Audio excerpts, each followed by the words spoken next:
Aloha, everybody. Good evening. Thank you guys so much for joining us. Tonight, as usual, we're going to give 1 or 2 minutes for everybody to kind of be admitted into the webinar, and then we're going to go ahead and get started with tonight's talk featuring Susan Frett.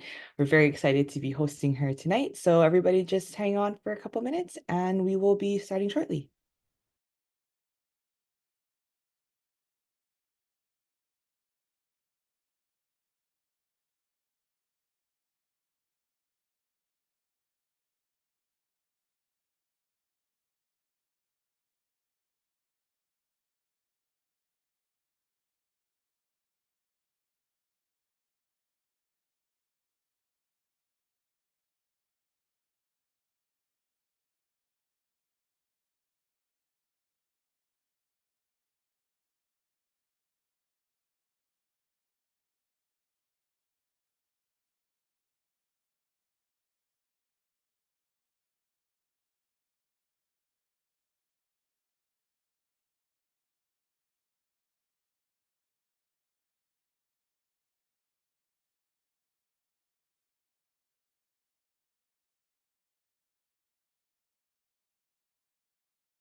Okay, so let's go ahead and get started. Aloha, everybody. Welcome. Thank you for joining us for tonight's webinar. My name is Sarah Sugidono, and I'll be your MC for tonight. This month, we're joined by the wonderful Susan Frett of Pacific Whale Foundation, and Susan will be sharing about the work that she does with PWF's Mauka to Makai program, which is a collaboration between PWF's conservation team, research team, and Eco Adventures crew to help restore the health of Maui's āina in the aftermath of the wildfire. Tonight's presentation is part of Maui Nui Marine Resource Council's monthly Know Your Ocean speaker series, and it's usually held on the first Wednesday of every month at 5:30 p.m. via Zoom, usually run for about an hour.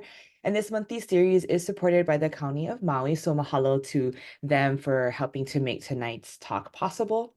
As a quick side note, if you're new or if you're jumping on because a friend told you about it, please feel free to sign up for our monthly e-newsletter called the Reef and Brief. And in the Reef and Brief, we'll send you updates about, the next month's talk, different articles that we've written, and any upcoming events or opportunities for you all. And I believe that the link to sign up for that e-newsletter will be in the chat. A little bit about us, the Maui Nui Marine Resource Council. We are a 501(c)(3) nonprofit, and we're celebrating 15 years of working for clean ocean water, healthy coral reefs, and abundant native fish. Our work to protect Maui's natural resources takes many forms. We do believe in a Mauka to Makai approach. And this includes many things through our Hui o Kawaiola. Through Hui o Kawaiola, we test coastal water conditions throughout Maui County. This includes being first flush responders, as MNMRC staff has gone out to capture runoff from the burn zones due to the heavy rains that we've been experiencing kind of all last month and sort of into this month. And so we just want to see what the water is like. Post fire, we've also, collaborated with other technology startups to bring cutting edge technology to Maui. And of course, creating the first ever Hawaii focused reef friendly landscaping course and certification program. Again, trying to address things from the mountains to the oceans. And of course, within the ocean, our dive team regularly monitors the health of local reef and fish population. So you can see our very own John Starmer there taking a dive. So these are some of the many ways that we work throughout the year. And if you would like to partner with us, please feel free to visit us at mayareefs.org. And if you want to partner by donating to us and supporting us, you can also do so there as well. You can imagine it does take a bit to do all the work that we do. So yeah, any donations are greatly appreciated. And a few notes before we introduce our speaker tonight. We will leave time at the end, as usual, for questions for Susan. So please submit your questions throughout her talk using the Q&A button at the lower edge of the Zoom screen. This presentation is also being recorded. We will upload it to our YouTube channel. Unfortunately, we're having a little bit of technical difficulties with Facebook tonight. So we'll also be posting the recap there as well. Okay, and now for our speaker. Susan Frett is the program director at the Pacific Whale Foundation. In addition to leading the conservation team, she leads the newly formed outreach team that was created following the August 2023 fires. Susan has been with PWF since August 2022. Before joining PWF, Susan was the Community Engagement Coordinator at Maui Invasive Species Committee, and Susan received her master's degree in environmental conservation from the University of Wisconsin-Madison. So you already see Susan with that beautiful background. So Susan, thank you so much for being here with us tonight, and the floor is all yours. Thank you, Sarah. Okay. Let's get my slides here. And okay, is that good? Yes, that's perfect. Awesome. Yes. Okay, great. Well, thank you for joining us tonight to hear about the new programs at Pacific Whale Foundation, Malama Makai and Malama Pono. I really appreciate the invitation by Maui Nui Marine Resource Council to be a part of this wonderful speaker series. I'm going to share a brief background about the work of Pacific Whale Foundation and then share about our new programs.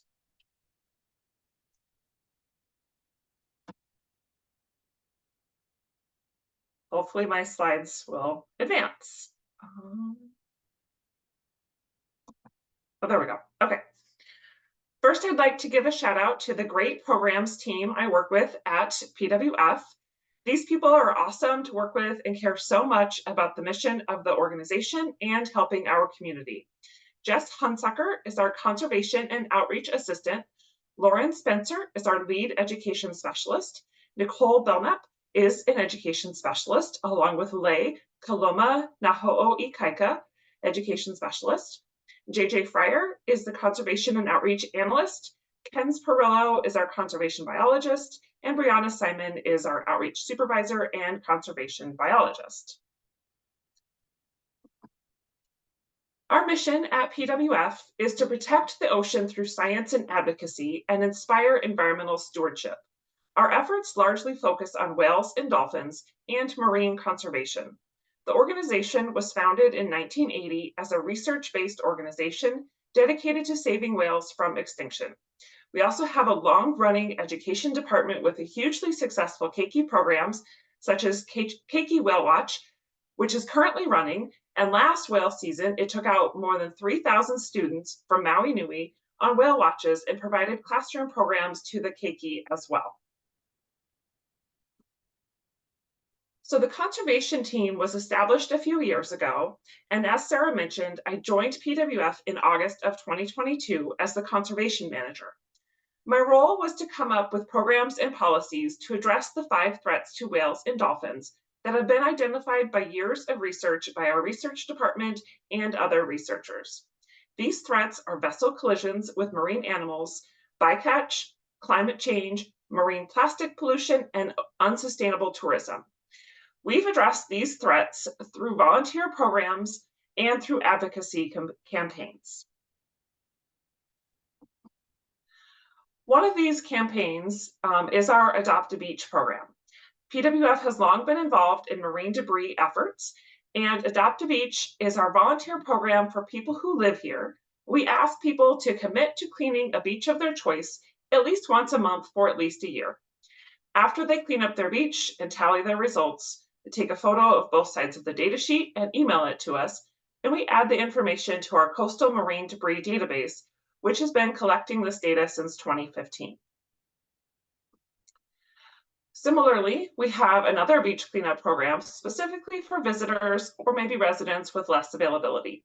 Anyone can pick up a kit stand from one of our kit stand partners and clean up any beach that they like.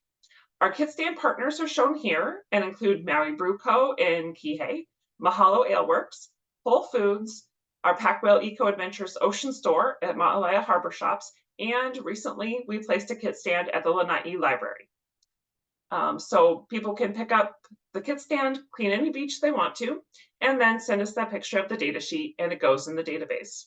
Since 2015, we've had nearly 2,000 surveys returned, accounting for 278,971 man-made items removed from the shorelines.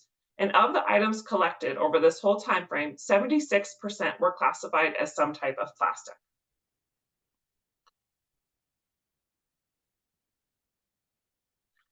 We also conduct outreach campaigns to share information about threats to whales and dolphins and to encourage people to change their behaviors. Go Slow Whales Below is a partnership program between the Hawaiian Islands Humpback Whale National Marine Sanctuary, DLNR, Division of Aquatic Resources, and Division of Boating and Ocean Recreation, PWF, PacWhale Eco Adventures, and the boating community. Through this campaign, we're encouraging boaters to go 15 knots or less throughout whale season, 6 knots or less within 400 yards of a whale, posting a lookout, and then, of course, maintaining adherence to the 100-yard approach limit, which prohibits approach of a whale closer than 100 yards by any means. This campaign is currently running, and you may have seen ads on social media or heard them on the radio or seen them on TV. If you go to this goslowwhalesbelow.org website, you can pledge to commit to the campaign and get a free t-shirt. So all of this was what PWF was doing before the August 8th fires on Maui. And I want to acknowledge here the 100 people who lost their lives on August 8th, the thousands who lost their homes, their loved ones, their belongings, and their jobs, many of whom are still without dignified long-term housing. At PWF, 22 of our team members suffered total or significant loss of their homes, and thankfully, no one working for PWF or PacWhale was killed. On August 9th, PacWhale and PWF staff jumped into action, as did so many others across Maui. Our boats made multiple trips over the coming days, taking supplies to Lahaina and also bringing people out while the road was still closed. We were all thankful to be able to do what we could to help. Our supporters on island and across the world sent supplies and donations to help support the response. And we want to send them so many thanks for their support.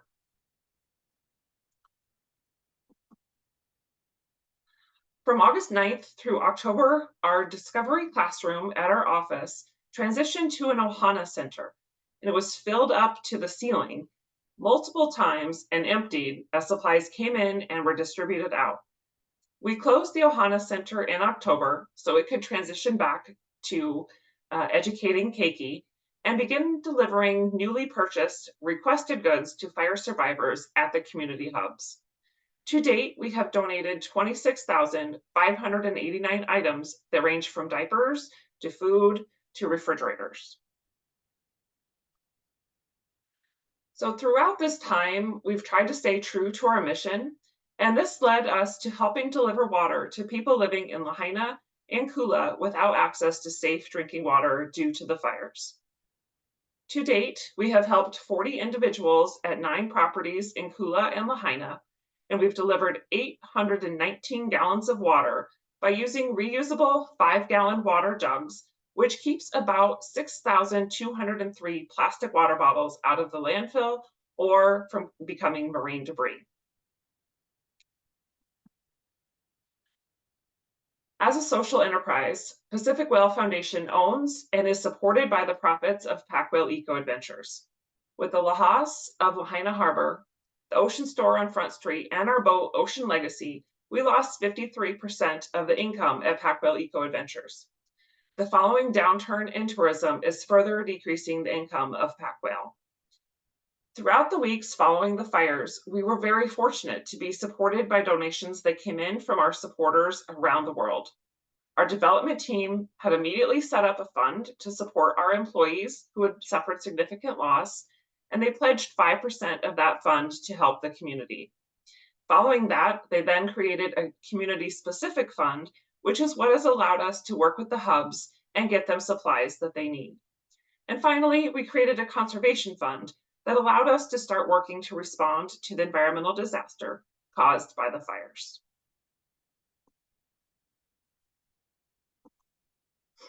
In September, PWF and PacWhale's leadership asked everyone to submit ideas for how the organization could continue to respond. Everyone from upper management to crew members on our vessels submitted ideas. One of them was what I've already discussed, our supplying the hubs with what they need for as long as we can. And another idea was our Malama Makai program, which was formed from individual proposals submitted by our research department, our conservation department, and one of our vessel team members. We all wanted to study and help resolve or prevent what the long-term impacts to the ecosystem might be from the fires. And some of those impacts are listed here. So Malama Makai is a native Hawaiian concept linking the mountains to the sea. And the native Hawaiians realized that everything is connected. What happens on land affects the sea. Through this new program, we hope to better recognize and honor the land where we live and work to protect the ocean as well. There are many components, beginning with fire-related debris and coastal monitoring. We began conducting beach surveys 5 days a week throughout September and October for a total of 68 surveys at Waihekuli and Avalua beaches on the north and south sides of Lahaina, looking for fire-related debris that might be accumulated. Boat surveys were also done weekly through September, monitoring for debris at sea. Very little fire debris was found. More than 1,500 items were removed from the beaches, and 87 debris items were found at sea. And most of these items were plastic. The marine life impact is also something we're looking at. And our dedicated research vessel did transects throughout September and continues to do these transects opportunistically in their regular research. During the dedicated transects, 6 different wildlife species were encountered, and no visible impacts from the fires were noted at that time. Our research department is continuing to monitor the health of whales and dolphins. This work began in the 1980s, so we have a very thorough baseline to compare any changes that may be seen going forward, potentially caused by the fires. And next is our coral ecosystem monitoring. And what we're doing is creating a baseline of reef conditions prior to any runoff that is currently happening now during the rainy season. We're measuring invertebrate abundance, fish abundance, and coral cover through reef transects, and also measuring turbidity of the water and recording salinity. We'd like to support coral restoration efforts through partnerships and potentially through future direct action by Pacific Whale Foundation. And that is something that we are really excited about. And we are looking to build collaborations and partnerships to enhance all of our understanding of the ecological aftermath and to contribute to restoration and resiliency. And finally, we're committed to sharing what we learn out to the community through our social media channels, our e-newsletter, and other methods and new partnerships. So for our Malama Makai, we've created diving programs at Pacific Whale Foundation where we haven't had diving programs before. I'm going to start with our new reef cleanup program utilizing scuba divers, and we're specifically taking out staff from PWF and PacWhale. And since PacWhale Eco Adventures is not a diving company, for our reef cleanups, we've chartered the Maui Diamond and gone out twice now for a total of 4 cleanup dives and collected 627 pounds of mainly recreational fishing line and lead weights. The lead weights are being melted down and repurposed as dive weights, and those will be given away freely to those who help with cleanups.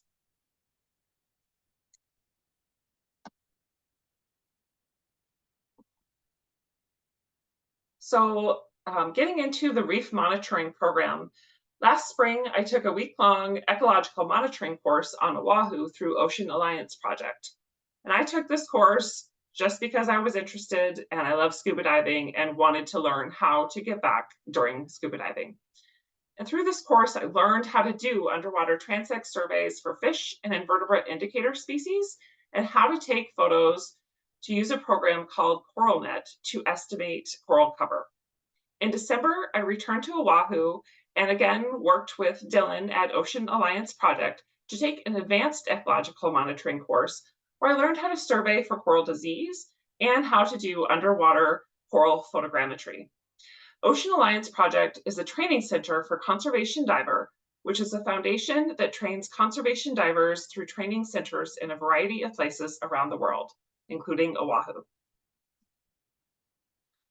So this is our Mauka to Makai dive team. Bree, JJ, Kens, and myself are the main diving team at PWF. When we need substitutes, we recruit people from our staff, and we're fortunate to have a lot of people on our staff who have participated in this conservation diving activities from reef transects and all kinds of things across the world. So it's a great depth of knowledge on our staff. And again, because PacWhale is not a diving company, we have been going out with Maui Pacific divers. They are a super company. Their boat is great for getting out with a small group, and we can take up to 6 divers with us, which is more than we generally need. Mikhail, Maggie, Carl, and Rose have been fantastic to work with, and we love going out with them on our usually weekly dives. So we've conducted about 50 surveys from the end of September through January 26th between Mala and Oluwalu. We chose Mala for its proximity to the burned zone and also for its ecosystem diversity and popularity with fishers, divers, and snorkelers. We also wanted to make sure not to duplicate efforts being done by others. And we knew that Maui Nui Marine Resource Council has also been doing reef monitoring and know through connections with them that they are focused on South Maui. We chose Oluwalu as a comparison site, and we hope to be able to expand to monitor additional areas in West Maui this year. So as you can see in this picture, sometimes the visibility is terrible.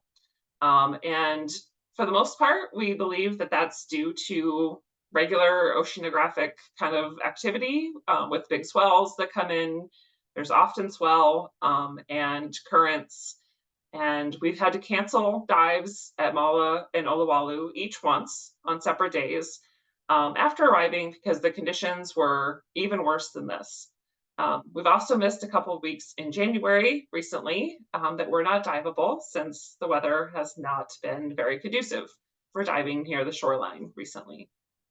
So when we arrive at our monitoring sites, we set out 2 100-foot long transect lines. And these are just 100-foot long tapes that we've attached dive weights to so they don't float away. And after 10 minutes or so to let any fish that we've disturbed by setting out the lines come back, we begin the survey. The person doing the fish survey goes first, and then the substrate photos are collected, and then following 1 or 2 people are collecting the invertebrate information. And we're noting all of the fish and invertebrate information down on dive slates. We'll also be adding coral disease surveying in the coming weeks. We've collected some disease information opportunistically up until now. So these are some of the fish indicator species that we look for along our transect lines while diving. We're looking at a 15-foot belt along our 100-foot lines, so 7.5 feet on either side of the line, and then 15 feet up into the water column. And these fish were chosen because of their function in the reef ecosystem. And then others are introduced or invasive species, and others may be important species for fishing or tourism. Butterfly fish, for example, are only present on healthy reefs. The most frequently seen indicator fish have been yellow tang, Achilles tang, and sergeant majors. And what we are doing is looking for change over time and also observing what the conditions are like. Our goal is to be able to be the eyes on the reef in these areas, and if and when it is needed, be able to alert DLNR or researchers at UH if changes are noted that indicate something is wrong. A lot of folks have asked if the turtles are still at Mala because many folks aren't diving back there yet. We do often see the turtles. We don't really see them on our transect lines, but we do see them swimming around Mala like they normally have always done. We haven't seen any rays yet, but we have seen sharks a few times and once even a Hawaiian monk seal. Our invertebrate indicator species are shown here. And again, these were chosen because of their function in the reef ecosystem. Some are herbivores, removing algae from the reefs, and some are carnivores. And we've counted more urchin by far than anything else. So for example, if herbivores suddenly started increasing, that could indicate an increase in algae, which could mean that there is excess nutrients potentially coming from runoff in the water. So we've been collecting photos of the substrate along our transect lines every 5 feet. And we are using CoralNet to analyze the photos and have been working with the Division of Aquatic Resources and using the same label set that they use in CoralNet so that we can easily share our data with them. We've just gotten started on using CoralNet in the last month, so we don't have results to share yet, unfortunately. We do have some interesting observations that we've seen over the last few months. So this is the area where our second transect starts at Oluwalu. We always start at the same location. And here you can see in October that the Porites coral next to the start of our transect is healthy in October, and then by December, it's been taken over by disease. We've also seen evidence of growth over this time period. The scale on the pictures is off because of the difficulty of staying exactly where we are supposed to be with the transect line and the diver depth when there is a lot of surge and or current. So Ken's Perillo sorted through these photos and has picked out some things to share. So here's the October photo rotated so we can more easily match the areas. The arrows are showing where things match up, and then we have a couple areas circled where you can see the growth. And the white area is showing the growth of the Montipora coral, where the growth edge is white, and we can see the coral encrusting over the algae that had been present if you look in the middle area of the December photo. There's another photo where, or another area in the same photo where you can also see some growth happening where that Montipora coral is further encrusting over the algae. And this is another photo showing where the different corals match up between October and December. And then the areas of growth are circled. So on the December photo, you can see that the area of Montipora is further encrusting over the algae. So it's really interesting to see how much growth can happen in a relatively short time frame. We've also noted some loss, which is normal and happens on coral reefs. And in the middle of the photo, you can see in October, in the middle there's some coral, and then in December, that coral is mostly gone in that circled area. And finally, we noted some evidence of algae presence and herbivory. So you can see where the corals are kind of lined up in the photo with the arrows. And then in the October photo, there's some green algae that's circled. And then by November, that algae is gone. So our next planned dives are next Tuesday, if conditions allow. We're going to start doing photogrammetry. These are some pictures I took of the modeling process when I learned it with Ocean Alliance Project. Using 2 GoPros mounted on a PVC pipe, photos are collected of the reef area of interest while diving using the time-lapse mode on the GoPros. And then we load the photos into a program called Agisoft Metashape, which creates a model of the reef. And this model can be really helpful to show change over time. And it's also helpful for telling the story to people who aren't able to see the reef themselves. So I want to give a shout out to all of the people that have been working on this environmental conservation response to the fires. In late August, many people working in Maui and across Hawaii and on the continent started coming together on a weekly basis to discuss the environmental situation because of the fires. Many of their logos are shown here, but there are so many more. Members of this group include local conservation organizations, county and state agencies, researchers from UH and other universities, funding organizations, and so many more. The purpose is to make sure everyone is informed, connected to resources, ensuring we aren't duplicating efforts, and helping each other where possible. Through this group and through other means, we've been working to build connections and partnerships so that PWF can support ongoing response and restoration efforts. So along with our reef monitoring work, we knew that we wanted to get involved in terrestrial conservation work and provide hands-on support for other local groups doing great work towards community resiliency and restoration of the land. And this led to the creation of our new Malama Pono program. In January, we started taking groups of our staff out to local partner work days to learn and add to the partners' capacity to get their work done. Our current partners are Kipuka Oluwalu, Grow Some Good, Kalia Pond, and Hawaiian Islands Land Trust, and we are looking to add to this list significantly. We are also opening this opportunity up to āina and visitors who wish to give back while they're visiting.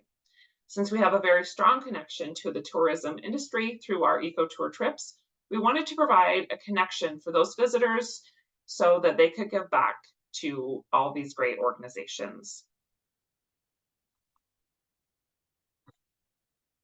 So the Malama Pono effort is led by PWF Conservation and Outreach, and participants are able to foster diversity, true collaboration, and perpetuate destination stewardship. Through mindful visitation and behaviors, visitors and staff alike can have a deeper appreciation for our beautiful island home.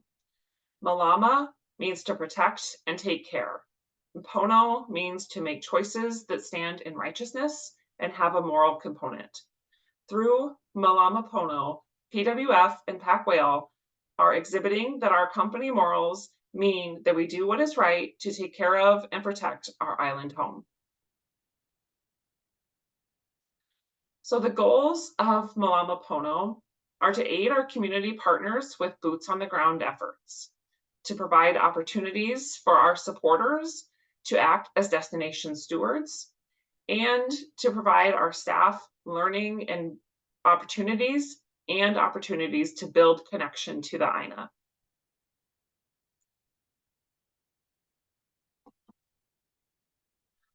The purpose of this program is to really demonstrate our commitment to the community by contributing to our local environment, and again, to encourage destination stewardship with our supporters. So moving on from Malama Pono, just talk a little bit about our beach cleanups.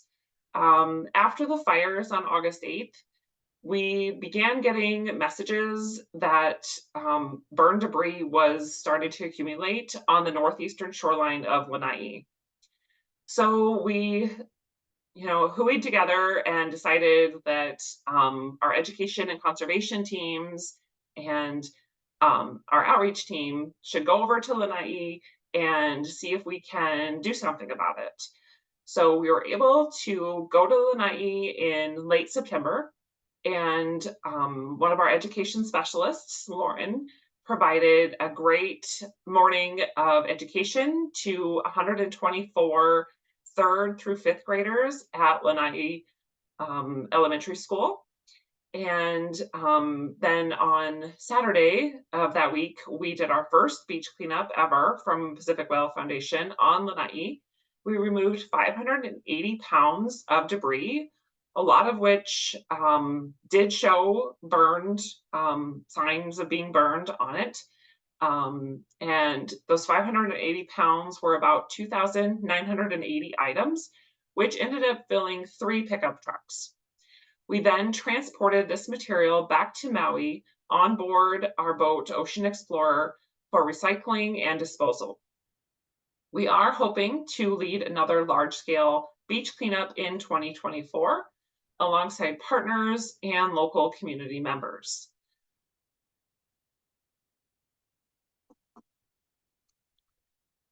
And another thing that I just want to share is that Pacific Whale Foundation is now the dedicated responder to large-scale marine debris on Maui. So anyone who finds large nets or other large-scale derelict fishing gear in Maui Nui waters or on the coastline can call the number on the screen here or use this link and we will respond. The program is funded by DLNR, and we are proud to take this on for Maui. So lastly, I just want to share how anyone can support our work. People can become a member of the foundation, and members get some cool incentives, including priority seating on our eco tours. So you can choose the spot that you want to get out and see those whales. And you can volunteer by reaching out to my team, and I will share our contact information shortly. And you can also donate. The link here is direct to our PWF Conservation Fund. So mahalo again for the opportunity, and I'd love to answer any questions. And my contact information is also here, as well as that of my team. And looking forward to engaging with everybody about the great work that's happening across the island. Thanks. Thank you very much, Susan. It's really exciting. That was a lot of things packed into. I appreciate how you were kind of just trying to get through all of that, and it sounds like there's a lot that has been going on, and that has just started in response to the aftermath of the wildfires. And as we all know, that's going to be something that we're as a community we're going to be responding to for quite some time into the future. So thank you and your team for what you guys are doing. I do have thank you to everybody who has submitted questions throughout the presentation. I'll go ahead and I'll ask them here. So the first one was, does Pacific Whale have any intention of taking locals out on boats for a reef cleanup? Is that something that you guys do? Not really. I would love to do that. Currently, because we're not set up as a diving company, and insurance and liability and all of those things is why we're sticking with our staff for now. As soon as that changes, I will definitely be getting the word out about it. Awesome. Another question was, has the monitoring that you guys have been conducting, has it revealed any changes in the whales this season? Anecdotally, it seems like we have fewer kohola on the west side. So that's a great question for our research department, but I don't think that we've really been able, our research department gets out and does transects and things looking at the whales, and we did have great whale count a week and a half ago, which is a great citizen science opportunity for folks to get involved in counting whales from land. So I think the answer is to stay tuned. We are promoting our program where people can submit photos of whale tails that they might have gotten when they've been out on the water, because there is a decrease in the amount of boats out on the water. Then we're not getting as many, or we're concerned that we won't be getting as many photo submissions. So that data is really important to our research department. So anyone that's getting those photos out on the water is encouraged to submit them to us. And I'm sorry I don't have that info, but I know it's on our website. If you want to later, if you want to share it with me, I can also put it in with when we send out the recap of the Okay. recording. Yeah. Awesome. The next question is, how do your reef surveys of West Maui compare with the flying fish technology's boat-towed camera scans that were done in September? They had incredibly detailed maps and information of fish and corals. I'm not sure. Are you familiar with? Yeah, okay. Absolutely. Yeah. Yeah, I was there for that presentation. I think my whole team was. It was very cool technology and such a great way to get a snapshot in time of the conditions of the reef then, which I believe is sort of viewed as a baseline for any, a very wide baseline for any changes that might happen going forward. And this is just what we're doing is looking for those changes over time. So, in future, maybe the flying fish people can come back and do their survey again, but maybe they can't. So we're just trying to keep up the monitoring. So if something starts to look awry, we can alert people and take action before hopefully things, might get worse. It's always easier to stop a problem before it gets worse. That's a great point. It's true. It's very true. Okay. And let's see. The last question that we have submitted, you mentioned that PWF is looking to get into coral restoration efforts. Is there a plan for PWF to start this or some kind of like a time frame, perhaps? Yeah, so currently we are, exploring opportunities with partners. We've had some chats with people and are learning all that we can. And we don't really have a time frame as of yet. It would be, you know, beyond 2024. So, but for now, we're doing the monitoring and see where that goes. But Okay. Oh, actually, one last one. You mentioned kind of, I think you said like opportunity, kind of like as a coincidence, you were collecting coral disease information. It yeah. didn't sound like it was intentional, but like a side effect. And just out of curiosity, what did that information tell you, or what kind of information on that have you collected so far? Yeah. So with the coral disease information, corals can, have diseases for a lot of different reasons. It can be an indicator of stress that could be caused by all kinds of different things. So that's just something that we're going to be adding on um, to our reef monitoring so we can, again, so we can tell if there's like a lot of change or some new disease. That was originally why I got interested in doing reef monitoring because I watched an Eyes on the Reef webinar Mhm. and learned, all the things and just wanted to be able to contribute and protect the reefs. So that's just something that we're able to do since we're there. And it could be, there could be stress caused by the fires Right. maybe. Yeah. But it also could just be that we see something.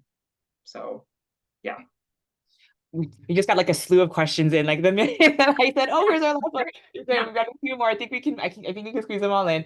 Um, is Bay Beach and Mala open to snorkeling and diving yet? Has any heavy metals been detected in the water? So the Mala ramp is open for commercial people to take their boats out from there on the weekdays, and then it's for local people to take their boats only on the weekends. And I believe it's still encouraged to not go diving or snorkeling at Mala or Baby Beach. Mhm. We have seen some people out there doing it, so it's really. And then I know that some metal sampling happened. I don't believe that they have the results back yet. So that's something that takes a while. Um, yeah. Okay.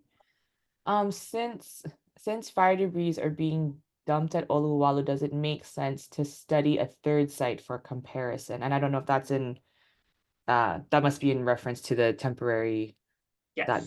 but yeah. Yeah. So yes, that is something that we're thinking about, and also one of the reasons why we'd like to expand and monitor other areas as well. Okay, and I think this is the last one. I think your reef pictures are all of Oluwalu. Are there any that you might be able to share from Mala or Lahaina? I don't know if you, and maybe that's something that we can link to later. Yeah. Yeah, I definitely have pictures from Mala. Definitely the turtle was from Mala. I was just going through and picking out good ones and not really paying attention to where I was getting which sites that they were from. Mm. So yeah. Okay. Okay, I think barring any last ones, we did get them all in there. So thank you very much, Susan, for answering all of our questions and for your awesome presentation. We're very, as always, we're very appreciative of all of our speakers that uh, join us, give their time freely. And of course, we want to thank all of you, the audience. Thank you so much. You're the reason why we do this. We're so encouraged that, we have so many engaged and caring community members. So thank you. And of course, mahalo again to the County of Maui for helping to sponsor tonight's talk. And next month, we will be rounding out Q1 with Andrea Kealoha, the founder of the Water Quality Lab at the University of Hawaii Maui College. And Andrea will be sharing her work and findings post-wildfire. So like I said, keep an eye out for the Reef and Brief newsletter. If you're not currently signed up, there's a link in the chat for you to be able to do so. And we hope that you will join us for our next talk. And if you'd like to support the work that we do, you can also do that at mauireefs.org. And if you've missed some or all of tonight's presentation, or you know of somebody who couldn't make it, like I mentioned previously, we will be uploading this to our YouTube channel, which is Maui Reefs, if you want to get ahead and search for it ahead of time. But we will be sending out an email to our email list of people once it's ready for review. So you can also connect with us on our social media accounts as well. And last but not least, we want to thank all of our partners and sponsors that helped to make tonight and so much of the work that we do possible. Once again, Maui is such a unique place where we come together, we work together, and that is what makes us so special. So mahalo to all of our sponsors and supporters. And that is it for tonight, everybody. Mahalo so much for joining us, and we hope that you guys take care. Keep an eye out for Reef and Brief, and we will see everybody in March. So thank you, everyone, and have a wonderful evening. Aloha.